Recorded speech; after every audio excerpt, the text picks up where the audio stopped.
그러니까 지나간 얘기만 하는 게 아니라 그를 통해서 이번 분기에는 어떤 기업들이 좋아질 수 있을까에 대한 고민도 같이 있을 거라고 생각을 합니다.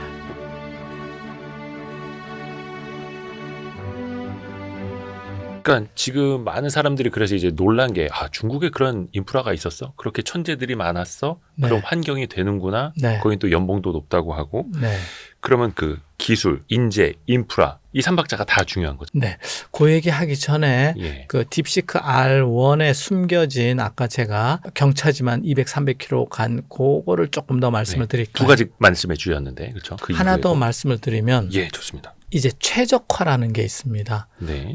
상당히 공학적인 표현인데 혹시 기자님도 Y 스트리트 예. 이런 거 하실 때 스태프들도 많이 있으시고 네. 또 매달 월급도 주시고 이러셔야 되잖아요. 네네. 참 대단하시다는 생각이 드는데 숨이 막힙니다. 수 한번 이 월급 주는 분이 애국자신데요. 아이, 감사합니다. 갑자기 저도 울컥하는데 도와주십시오, 여러분. YG 부스터. 네, 도와주십시오. 그 최적화라는 게 얘기하려고 그러는데 네, 최적화. 혹시 일머리라는 걸 어떻게 생각하시나요? 중요하죠. 일머리의 정의에 대해서 제가 사회를 보시고 이제 인터뷰를 저는 그거 한마디로 정의합니다. 어떻게 똘똘한 녀석. 뭐가 똘똘하다는 똘똘한 친구. 거죠? 뭐가 똘똘? 빠릿빠릿하고 그리고 눈치 빠르고 눈치 빨라서 뭐 하려고? 최적화. 그러니까 이게 저는 어떻게 생각하냐면 예. 주어진 조건에서 예. 지원 환경에서 결과물을 효율적으로 최단시간 내에 만들어내는 거 아니냐. 예. 어떤 사람은 아침 일찍 나와서 제가 유학을 가서 보니까 이것도 좀 조심스럽긴 한데 동양계 학생들은 맨날 밤을 새요. 졸업할 때 의미 있는 결과가 없어. 근데 유태인이나 인도계 학생들은 맨날 떠들고 말만 해요. 쟤네들은 사기꾼이다. 말만 한다. 일 안 한다 그랬어요. 밤을 안 샌다. 그런데 졸업하고 나서 더 잘 나가요. 그게 지금 그 실리콘밸리의 CEO들, CTO들도 인도계가 많지 않습니까? 많죠. 그게 왜 그러냐 보니까 우리는 먼저 일부터 해요. 근데 그 사람들은 로직을 세우고 플래닝부터 하더라고. 그거가 한 60, 70%고 그러고 이제 액션 플랜을 세우고 어떤 결과가 나오면 또 논리가 탁탁 쓰는 거죠. 저는 그거가 이제 서양식으로 보면 일머리가 아니냐 이렇게 생각하고요. 가정이나 학교에서 100만 원밖에 없는데 우리가 어떤 일을 이제 우리가 보통 아침에 출근하면 중요하고 급한 일부터 해요. 이대호 기자님은 중요한 일부터 하나요? 급한 일부터 하나요? 그때 다릅니다만. 저는 그래도 뭔가 우선순위 두려고 하죠. 우선순위를 예. 한 보통 10개, 20개 되면 우선순위를 매기죠. 중요한 일부터 하죠. 네. 미뤄도 큰 문제 없는. 그게 일종의 일머리 아닌가 싶어요. 그리고 일할 때도 어떤 스태프한테 어떤 일을 어떻게 정확하게 미션을 주고 그 사람이 시나리오를 좀 머릿속에 갖고 있어야 되는 거죠. 이 사람에서 이렇게 하면 얼마 정도 시간이 걸린다. 그럼 몇 명을 붙여야 된다. 네. 이제 일머리인데 그런 게 저는 그걸 공학적으로 보면 이제 최적화라고 얘기를 하는 거예요. 그래서 딥시크 R1이 최적화가 잘 돼 있다. 이렇게 돼 있는데 그러면 그 인공지능 프로그램에서 최적화가 잘 됐다는 건 뭐냐면 네. 노는 놈이 없다라는 거예요. 자, GPU가 행렬 계산 열심히 할 때 메모리 쪽은 놀고 있거든요. 메모리 쪽 HBM에 데이터 주고받을 때 GPU는 놀아야 돼요. 이거를 눈 뜨고 못 보는 거예요. 그걸 우리가 뭐냐면 병목 현상이라고 그러거든요. 네네. 이 사람들이 그 딥시크 R1의 프로그램을 이렇게 들어가 보면 눈 뜨고 안 보고 쉬는 놈 없이 돌리는 거예요. 그거를 우리가 파이프라이닝이라고 이렇게 하고 병렬 컴퓨팅이라고 하는데 보통 우리가 이제 쿠다로 이렇게 짠다면 70% 시간은 HBM 억세스하고 30% 시간 이제 GPU가 계산을 하는데 그것도 일정 부분만 한 30-40%만 계산하고 나머지는 놀고 있거든요. 그 다음에 이제 또 다른 기능이 뭐냐면 GPU와 GPU끼리도 학습 데이터나 계산 결과를 주고받아야 되는데 세 가지를 동시에 하는 것. 또 하나는 뭐냐면 우리가 학습을 하는 과정이 있고요. 인공지능에서 그걸 forward propagation이라고 그러고 네. 그러면서 고쳐가는 과정이 있어요. 변수 파라미터가 조단위 그걸 이제 back propagation이라고 하는데 그걸 두 개 또 동시에 하더라고요. 또 세 번 또 다르게 얘기 들면 자 제가 GPU가 계산을 했어요. 네. 메모리에 기록 식었다 오는 시간이 한 100배는 시간이 더 걸려요.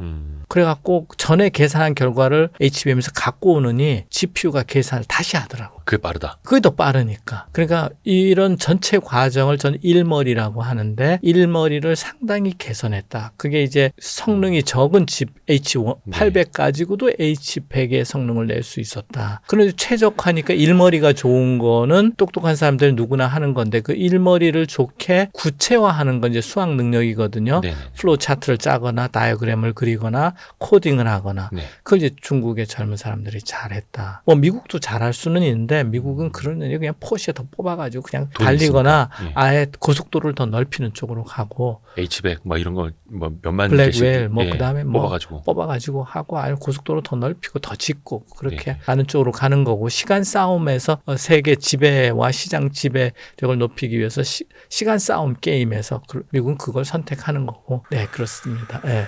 그리고 이제 또 하나 말씀을 드리면 예. 딥시크는 조금 재미없으실지도 모르겠는데 너무 재밌습니다. 딥시크에서 또 한 중요한 것 중에 하나가 새끼를 치는 겁니다. 선생님 하나만 똘똘하게 교육시키자. 그러면 각 지역의 대전, 부산 보내서 그 선생님이 또 새끼 선생님을 만들어내고 그리고 이제 과외방을 이런 거를 이제 뭐 어떻게 보면 사다리꼴 이제 나무까지 치는 거하고 비슷하게 새끼를 치는 방법이다. 인공지능에. 그걸 디스틸레이션이라고 증류한다고 또 그렇게도 얘기합니다. 네. 엑기스만 뽑아서 요약가열을 시켜서 새끼 이제 인공지능을 만들어내는 거죠.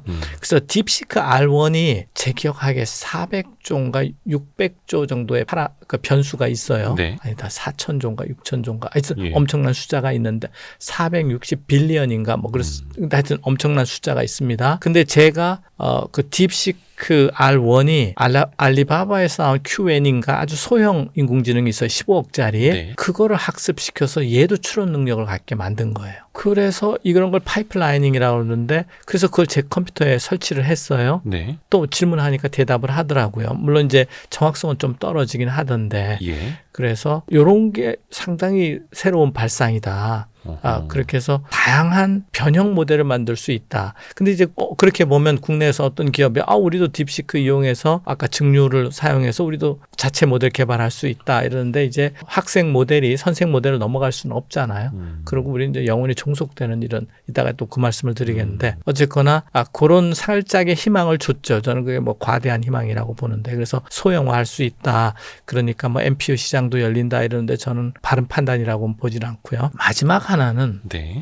기존의 이제 인공지능이 아까 추론 인공지능이든 이런 걸 이제 학습을 시키려면 슈퍼바이즈드 파인 튜닝이라고 그래서 우리가 이런 게 있습니다. GPT 같이 이제 사전 학습된 인공지능을 한 대학생 정도로 인공지능으로 보면 네. 의사나 변호사를 만들려면 또 대학원을 가야 되잖아요. 그 석박사 하려면 대학원을 가야 되는데 이거를 이제 어드밴스드 이제 그 조금 추가 고급 교육이라고 보면 이거를 슈퍼바이즈드 파인 튜닝이라고 그럽니다. 그러니까 법전만 공부시키는 거죠. 추가로. 그렇게 해서 이제 전문가 모델이 나오고 그걸 우리가 뭐라 그러냐면 이제 에이전트라고 그럽니다. 네네네. 그래서 이제 젠슨 왕도 그렇고 전 세계가 이제 돈벌이에 나서서 이제 에이전트라는 거 이제 계속 네. 등장을 시키고 언제 그렇죠, 기회가 그렇죠. 되면 피지컬 AI가 뭔지도 한번 얘기를 해볼 텐데 그렇게 하는데 그 슈퍼바이즈드 파인 튜닝 할 때 쓰는 다큐멘트가 다 인간이 만들어낸 거예요. 그렇지 않습니까? 이미 세상에 있는 것. 이 세상에 있는 거. 예. 근데 이제 강화학습이라고 해서 인간이 아니라 딥시크 R1에서는 자기 스스로 자기가 평가하면서 평가하는 방법에 이제 강화학습이 들어가는데 그걸 이용해서 추론 능력이 생긴 거예요. 그래서 그게 또 무슨 뜻이냐면 인공지능이 학습하는 데 필요한 데이터는 피지컬 AI라고 해서 컴퓨터가 만들어내고 네. 또 스스로 공부하는 과외 선생님도 인공지능이 하는 거예요. 자기네들끼리. 알파고도 그렇지 않나요? 요즘에는 네. 인간하고 바둑둬서 공부하는 게 아니죠. 자기네들끼리 그쵸, 도서하잖아. 그래서 인간이 점점 배제되는 것 같다. 그러니까 예전엔 그 수많은 바둑, 대국 데이터를 다 넣어줬다면 네. 이제는 자기네들끼리 바둑을 두면서 서로 배우고 네, 또 강화학습을 그런 해나가는. 개념, 똑같은 개념이 딥시크 R1에도 됐다. 그래서 콜드 스타트라고 그래가지고 네. 우리 엔진 킬 때 예열 안 하고 바로 갈 수도 있잖아요. 그런 것처럼 인간 도움 받지 않고 그냥 저 선배 모델로부터 배워가지고 강화학습으로 스스로 채점해서 인공지능이 이제 지능이 높아진다. 그게 딥시크 R1에서 보이지 않지만 많은 분들이 얘기는 안 하지만 놀라운 점이 하나다. 근데 지금까지 제가 여러 가지 딥시크 예. R1 얘기했는데 이런 기술들이 세상에 뚝 떨어진 게 아니고 과거부터 있는 건데 있는 아이디어를. 잘 잘 조합해가지고 최적화해서 H800으로 어쨌거나 해냈다. 그 중국 내에 있는 GPU 환경 속에서 숨어져 있지만 환경 속에서 이렇게 만들어냈다. 그러니까 상당한 실력이 아니냐. 그러니까 미국과 중국이 AI의 경쟁을 하는 구도가 더 확실해졌다. 이렇게 말씀을 드리겠습니다. 그래서 경차로 포르쉐를 따라잡는 거고요. 따라잡지는 못하고요. 제 얘기는 예, 예. 그래도 신경 쓰이게 한다. 이렇게. 포르쉐가 한 250km 달릴 때 경차가 옆에서 200km 달리고 있으면 신경 쓰이죠. 250km 달리고 있으면 저거 몇 시간 만에 퍼질 텐데 이러면서 이제 그래도 신경 쓰이는. 네. 그런데 그러니까, 경차가 폴쉐보다 10대가 달린다 이러면 더 무서운 거예요. 좋죠. 그러면 이제 엔진을 팔지 않든 또 이제 바퀴 사이즈를 줄인다든가 뭐 또 규제가 들어갈 것 같습니다. 그것도 좀 이따 한번 또 여쭤볼게요. 그러니까 그 증류라는 거를 저는 이제 속된 표현으로 뭐 빨대 꽂는다 이렇게도 표현을 그러시군요. 하는데 예. 안동 소주 뭐 이런 생각이 나는데 소주가 어디서 오신지는 혹시나 아시나요? 그 몽골 군인들 그러니까 예. 말 타고 달리다가 예. 물 끓여가지고 이제 우리 그 샤브샤브도 그렇지만은 이건 제 정설은 아닙니다만 네네네. 투구 이렇게 탁 뒤집어 놓고 불 놓고 이제 채소 놓고 고기 넣고 이러는 게 아닌가. 소주도 조금 오래된 못 먹는 막걸리 거기다 투어놓고 끓여가지고 먹은 거 그걸로 아닌가. 증류해서 먹고. 근데 왜 그게 안동 소주가 됐을까요? 안동 지역이 그 몽골군의 주둔 지였다고. 주둔지였죠. 예, 예, 그럼 예. 그 다음 질문. 이게 이제 딥시크 R1의 질문 방법입니다. 네네네. 근데 왜 안동이었을까요? 그러게 그냥 그쪽에 주둔했다고만 그러니까요. 읽었지. 이거 R1을 배워야겠네. R1처럼. 저는 혼자 생각한 거예요. 뭐냐면 그게 이제 낙동강 상류 지역이니까 일본까지 가려면 거기서 이제 물류가 그러면 상주 뭐죠? 거기 상주에서 문경인가요? 그 네네네. 저 경기도로 넘어가는 그 터널이 고개가 있죠. 근데 네. 안동도 낙동강 상류긴 하죠. 그래서 저는 거기서 주둔하지 않았을까. 그래서 안동 소주.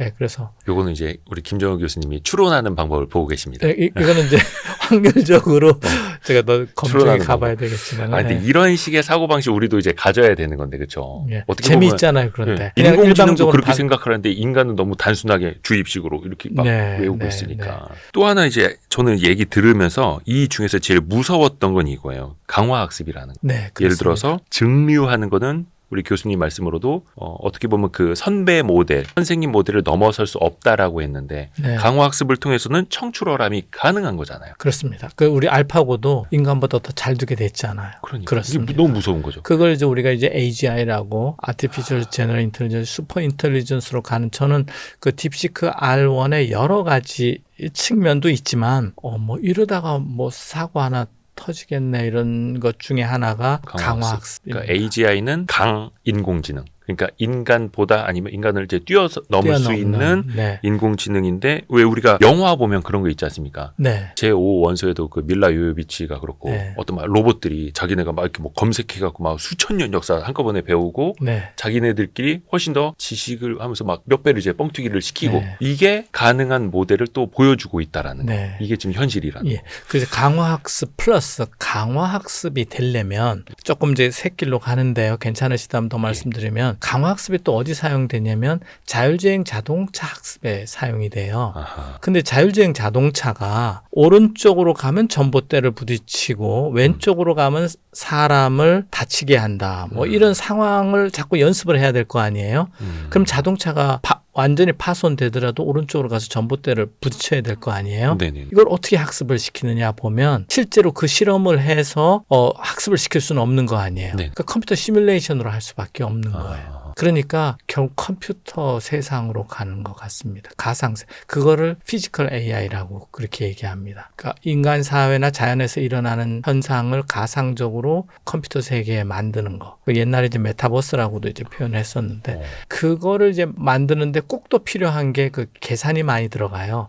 좌표가 들어가, XYZ 좌표가 들어가고 어디 지점에 뭐 물리량을 표현하는 게 다 행렬이고 벡터거든요. 네네네. 그래서 GPU 더 팔아먹으려고 이제 젠슨 왕이 그 얘기를 꺼낸 것도 해요. 얼마 전에 저희 그 로봇공학자 그 한재권 박사님이 네, 나오셨는데 네. 실제로 그 A로봇이라는 회사에서 이 로봇을 이제 지금 학습을 시키고 있는데 네. 그런 식으로 한다 하더라고. 강화학습으로 그 그렇습니다. 가상의 세계에서 네. 이렇게 비전을 쓰고 이렇게 손 움직이고 있는데 이 로봇이 그거 비전으로 보면서 손 따라하고 있고 이걸 예. 계속 학습을 하고 있는. 네. 근데 네. 그게 인간이 한 명 한 명 이렇게 가르쳐주기 시간이 오래 걸리니까 이거를 다 가상의 세계로 복제해서 여기서 맞습니다. 저기서 다 학습을 하고 있는. 이제 그게 이제 인공지능하고 또 결합이 되면 근데 인공지능 인공지능을 지금은 인간을 따라서 학습한다라고 하는 세상에 있는데 꼭 그것이 바뀌어질 수도 있다라는 생각을 그 딥시크 R1을 보면서 조금 더 봤습니다. 근데 이제 저도 학습하는데 강화 학습 한번 써볼까 발상은 할 수가 있어요. 예. 그렇지만 많은 또 리소스와 사람이 투입돼서 또 성공을 해내야 되는데 네네네. 그걸 이제 딥시크가 잘했다 이런 생각이 듭니다. 근데 어떻게 보면 이 모델을 중국 딥시크가 보여줬기 때문에 네. 이제 포르쉐가 없는 친구들이 네. 다 경차를 가지고 한 번씩 이제 다 해보려고 하겠네요, 여기다가. 예.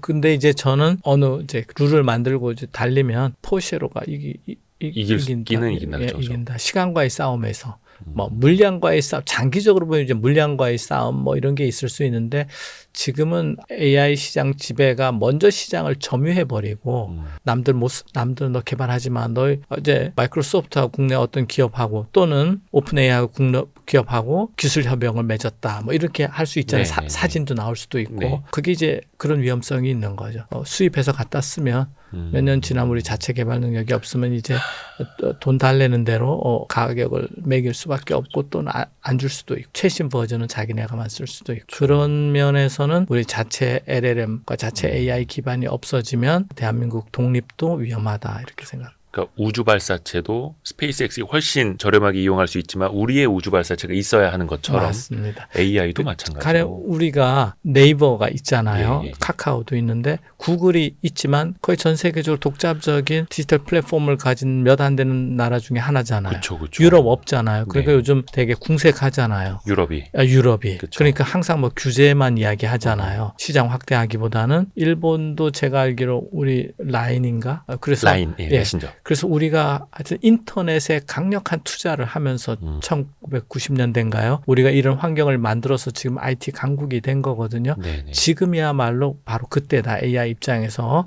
여기 놓치면 완전히 중속된다. 우리가 1970년도에 고속도로를 놨어요. 경부고속도로. 그쵸. 예. 그 때문에 우리가 무슨 산업이 나왔냐면 자동차 산업이 나왔어요.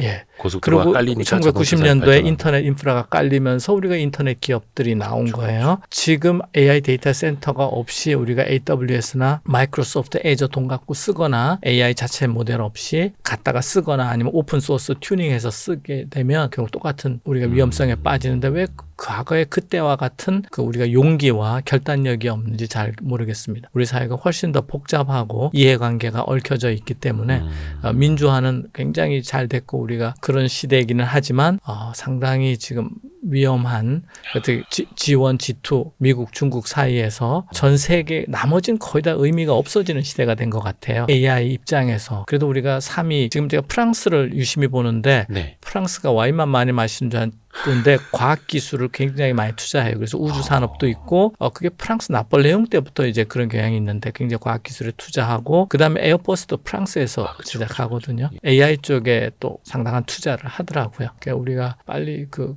길을 들어서야 될 것 같습니다. 그런데 다행히 AI의 약점은 이제 HBM이 없다라는 건데 이따 그 얘기 말씀을 드리겠습니다. 그러니까 우리가 70년대에 고속도로를 놓는 그런 심정으로 2000년대 초반에 90년대 후반에 인터넷 초고속 인터넷망을 까는 그런 심정으로 그렇습니다. AI도 엄청나게 이제 투자를 해야 한다. 네. 근데 이제 외부에 기고하신 글을 보니까 이게 사실 뭐 GPU라는 게 뭐 해외 기업들 빅테크는 뭐 몇만 장 뭐 몇십만 장 주문한다고 하는데 그 금액이 어마어마하잖아요. 우리나라 개별 기업이 사실 그 확보하기도 쉽지도 그러니까 않고. 국가적 이제 조 단위가 있어야 되는데 최대한 조 단위에서 10조 단위인데 그거를 투자할 수 있는 기업이 뭐 손꼽을 것 같아요. 네네. 그런데 아직 그런 움직임이 절박한 움직임이 잘 보이지 않습니다. 그러면 이제 국가가 나서야죠. 우리나라 이제 아마 700조 정도의 국가 예산이 있는데 1년에 1조씩 10조는 해서 100조까지는 10년 내에 투자해야 되지 않을까 싶어요. 그거 아니면 그때 이후에 우리 국민들이 해외 나가서 발 마사지 하고 있더라도 너무 슬퍼하지 마시고. 내 국가 예산 다른 쪽에서 좀 줄여서라도 1년에 10조씩 10년 100조는 진짜 인공지능을 위해서 투자를 해야 된다. 인프라. 이게 어떻게 보면 이제 국가 데이터 센터 이렇게 될 수 있는 걸까요? 네. 그 이제 어떻게 이름을 붙이기는 저도 좀 생각을 해봐야 되겠습니다. 네. 국가 인공지능 센터 아니면 AI 슈퍼컴퓨팅 센터 뭐 이렇게 할 수도 있고. 근데 이게 되게 이제 우리가 지금 뭐 그런 것까지 해야 돼. 지금도 충분히 잘 먹고 잘 사는데 이게 아니라 절박한 심정으로 해야 된다. 지금 잘 먹고 잘 사시나요? 아니 왜냐면 특히 저는 이제 학생들 많이 보는데 젊은 분들 너무 힘들어요. 그러니까 어떤 분들도 그렇게 이야기하세요. 뭐 지금 우리 뭐 성장률 이 정도면 됐지. 뭐 저출산부에서 우리가 애 낳아서 뭐 이렇게 어떻게 보면은 패배주의에 조금 이제 젖어가는데 예. 그게 아니라 미래를 봐서는 네. 절박한 심정으로 나서야 된다라는 거고. 네. 그러니까 우리 자녀나 우리 후손들이 그래도 행복하고 안정되게 살 수 있어야 되잖아요. 그리고 이제 국가의 독립이라는 문제가 있어요. 한반도 지역에 있으면서 여기가 국제 패권의 소용돌이에 들어가게 되면 단순히 잘 사느냐 못 사느냐 문제가 아니라 지정학적으로도 그렇고 네, 국가의 존립, 독립의 유지, 독립이 우크라이나 한번 보시죠. 우리가 무슨 카드를 갖고 있느냐. 예, 거기서 이제 대통령들끼리 카드 얘기하잖아요. 네네네. 카드 얘기라는 게 마이티 얘기하는 게 아니고요. 마이티나 포카 얘기하는 게 아니라 네. 당신은 카드 없다고 그러잖아요. 그게 뭐 군사력이 됐든 광물이 됐든 뭐가 있어야 되는데 되든, 경제력이 네. 됐든 안 그러면 자기 국가의 운명이 자기에 의해서 결정되는 게 아닌 게 되는 거죠. 남의 사우디가 의미에서. 결정하거나 이렇게. 근데 다행히 우리나라에는 그 메모리 반도체 HBM이라는 게 있는데 네. 그게 우리가 어떻게 알고 예. 그 메모리 산업을 아마 미국과 일본도 알았으면 우리한테 안 줬을 텐데 우리가 하여튼 메모리 산업을 갖게 됐습니다. 예. HBM이라는 것도 또 거의 20년 전부터 잘 준비가 됐던 거고 잘 실현을 하고 있고 이거를 우리가 좀 어떻게 레버리지로 활용을 잘 할 수도 있을까요? 네. 그러니까 이제 미국 입장에서는 아니면 엔비디아 입장에서는 삼성과 SK 하이닉스에 대한 의존도를 줄이고 싶잖아요. 이분들이 상당히 그 미국의 정책 담당자들이 상당히 똑똑한 것 같습니다. 반도체 공부, AI 공부 많이 하는 것 같고요. 결국은 아까도 제가 말씀드렸지만 알고리즘상 네네. 뭐 딥시크든 뭐 그로크든 오픈 AI든 이제 앞으로 인공지능이 지금 말만 잘하는 게 아니라 영화를 또 만들어낼 것 같거든요. 예. 제 생각에 제가 샘 알트만이라고 하면 지금 그 뭐 문서만 써주는 게 아니고 파워포인트만 만들어주는 게 아니고 영화 1시간짜리 영화 한 편을 제가 뭐 스토리만 주면 1분 내로 만들어 달라고 그럴 것 같아요. 그러면은 1초에 60장짜리 프레임을 또 60초가 1분, 그게 60분이면 이제 엄청난 분량이죠. 네, 그다음에 우리 그 텍스트에 비해서 이미지가 또 데이터량이 엄청나게 큽니다. 네. 그러니까 이제 그렇게 되면 모든 사람들이 모든 정신적인 활동, 창조적인 활동 다 이제 AI에 의존하게 되고 물리적인 거는 이제 로봇에 의존하게 되고 네. 그러면 완전히 노동과 정신에서 인간이 소외가 되는 거죠. 이제 그런 걸 이제 오픈 AI 샘 알트만이 꿈꾼다고 보면 지금보다 한 1000배 정도 이상의 GPU HBM의 능력이 필요하다. 대수뿐만 아니라 이제 그런 때를 우리가 천조 시대 뭐 천조국 이렇게도 얘기를 하는데 그런데 어쨌거나 그 알고리즘은 그 생성 인공지능인데 예. 트랜스포머 모델을 못 벗어나요. 그게 이제 아까도 그러니까 행렬 계산은 빨리 하는데 메모리에 갔다 오는 동안 이제 시간이 다 걸리는 거예요. 예. 그러니까 메모리의 밴드위트를 높이는 방향으로 갈 수밖에 없어요. 계속. 그래서 저는 미래의 컴퓨팅 시스템이 메모리 중심으로 갈 수밖에 없다. 이렇게 주장을 합니다. 그걸 HBM 센트릭 컴퓨팅이라고 그래서 네. 저희 연구실에서 한 여름쯤 HBM7쯤이 그게 된다고 보고 그걸 이제 발표할 예정인데요. 그렇게 되는 거죠. 그렇게 우리가 이제 끌고 가자는 거죠. 그러면 우리 눈치를 안 볼 수밖에 없죠. 근데 볼 이게 수밖에 없다. 네. 볼 수밖에 없죠. 그렇게 그게 위험하니까 마이크론이나 이제 경쟁자를 키우려고 하겠죠. 대체제를. 그래서 우리가 총력을 국가 수호 차원에서 우리나라 기업 수호 차원에서 HBM에 올인하고 투자를 하고 연구 개발을 해야 된다. 이렇게 생각을 합니다. 지나간 얘기만 하는 게 아니라 그를 통해서 이번 분기에는 어떤 기업들이 좋아질 수 있을까에 대한 고민도 같이 있을 거라고 생각을 합니다.